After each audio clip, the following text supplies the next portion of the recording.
Hey everyone, welcome back to my channel. Today I'm going to show you how to close out any types of mail that was sent by mistake or that is finished in Oracle Aconex.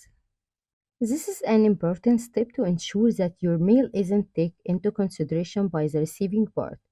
Alright, let's dive right in. We are in the Aconex system now, and the first thing we need to do is click on the mail menu section. Then I will select send.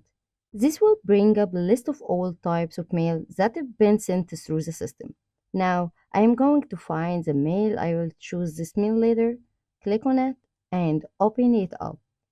Once the mail letter is open, you will see an option labeled Close Out. Simply click on it,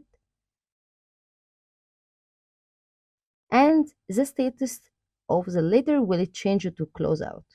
And that's it.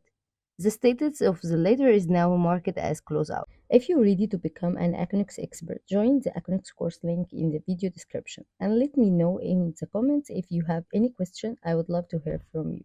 Thanks for watching and I will see you in the next video.